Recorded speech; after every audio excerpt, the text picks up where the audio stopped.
চিড়িয়াখানাই একমাত্র কারাগার যেখানকার বন্দীরা কোনো অপরাধী নয়। এই কথাটা একজনের পোস্টে দেখলাম। আমার মনে হয় বলছি কেন, আমার অভিজ্ঞতা থেকে বলছি।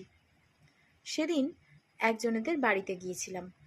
সেখানে গিয়ে দেখলাম খাঁচায় বন্দি দুটো টিয়া পাখি। পাখি দুটোর অবস্থা জীর্ণ শীর্ণ প্রায়।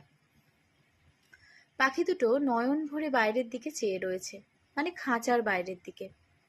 তাদের খাঁচাটা রাখা ছিল মাটিতে উঠানে। ঠিক তার খাঁচার সামনেই বেশ 4-5টা শালিক পাখি কি যেন খুঁটে খুঁটে খাচ্ছিল। টিয়া পাখি দুটো সেটাই দেখছিল। আমি অনেকক্ষণ থেকে ব্যাপারটা লক্ষ্য করলাম। তারপর পাখি দুটোর মালিককে জিজ্ঞেস করেই ফেললাম, আচ্ছা, পাখি দুটোর বয়স কত? উত্তরে বলল, 11 বছর ধরে পাখি দুটোকে পুষছি। আমি তখন বললাম, 11 বছর ধরে যখন পুষছো তখন তো মাঝে মধ্যে বাইরে ছেড়ে দেখতেই পারো, নিশ্চয়ই পোষ মেনে গেছে এতদিনে।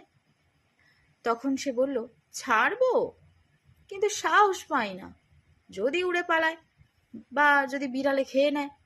আমার ছেলে অনেক ছোট বয়সে পাখি দুটোকে নিয়ে এসেছিল। ওরা যদি পালিয়ে যায় আমার ছেলে ভীষণ কাঁদবে। আমি অবাক হয়ে কথাগুলো শুনলাম, আর নিজেকে ভীষণ নিরুপায় বলে মনে হলো যে আমি পাখি দুটোর জন্য কিছুই করতে পারছি না।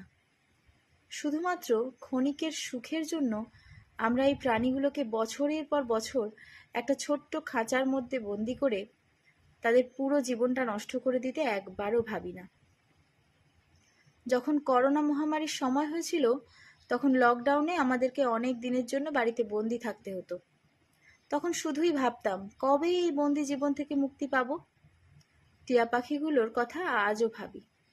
খাঁচার বাইরে ওই শালিক পাখিগুলোকে দেখে টিয়া পাখিগুলোর হয়তো আমার মতোই ওই কথাটা ভাবছিল যে কবে বন্দি জীবন থেকে মুক্তি পাবো। কদিন আগে আবারও গিয়েছিলাম পাখিগুলোকে দেখতে। গিয়ে শুনলাম একটা পাখি মারা গেছে। খাঁচায় বন্দি অবস্থা থেকে তার ছুটি হয়ে গেছে।